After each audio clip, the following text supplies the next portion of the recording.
বিশ্বনবী সাল্লাল্লাহু আলাইহি ওয়াসাল্লাম আবু তালেবের যখন ওফাতের সময় হয়ে গেল, বিশ্বনবী চাচা আবু তালেবের শিয়রে গিয়ে বসলেন, চাচাকে কালেমার দাওয়াত দিলেন, বললেন চাচা পড়ুন কুল লা ইলাহা ইল্লাল্লাহ।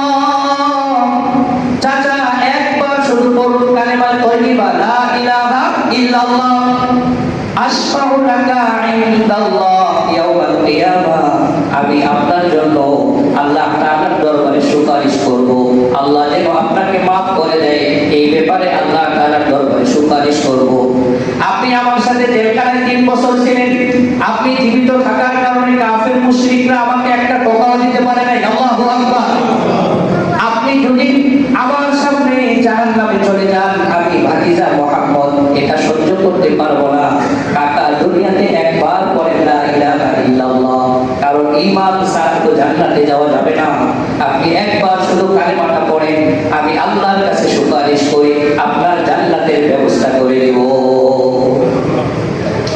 বিশ্বনবী একদিকে দাওয়াত দেন কালেমার, অপরদিকে কাফের মুশরিকরা দাওয়াত দিতেছে আবু তালেব।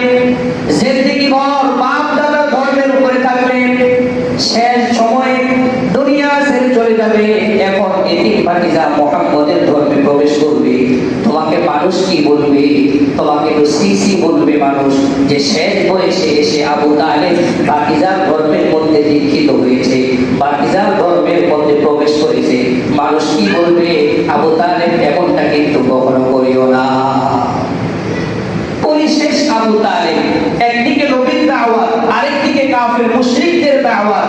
আবু তালেবের কাছে মনে হলো আমার মৃত্যুর পরে তো মানুষ আমাকে খারাপ বলবে, বাপ দাদার ধর্ম মূর্তি পূজা ছেড়ে দিলে মানুষ আমাকে খারাপ বলবে। এই জন্য শেষ মুহূর্তে বলে ভাতিজা, জানি তুমি সত্য নবী, তোমার দ্বীন সত্য, তোমার কোরআন সত্য, তোমার আল্লাহ সত্য, সব কিছু আমি জানি ভাতিজা, কিন্তু লোকে কি বলবে এই কারণে ভাতিজা আমি কালেমাটা পড়তে পারবো না। চিৎকার দিয়ে বলেন নাউযুবিল্লাহ। এই শ্রেণীর মানুষ আমাদের বাংলাদেশে অনেক আছে।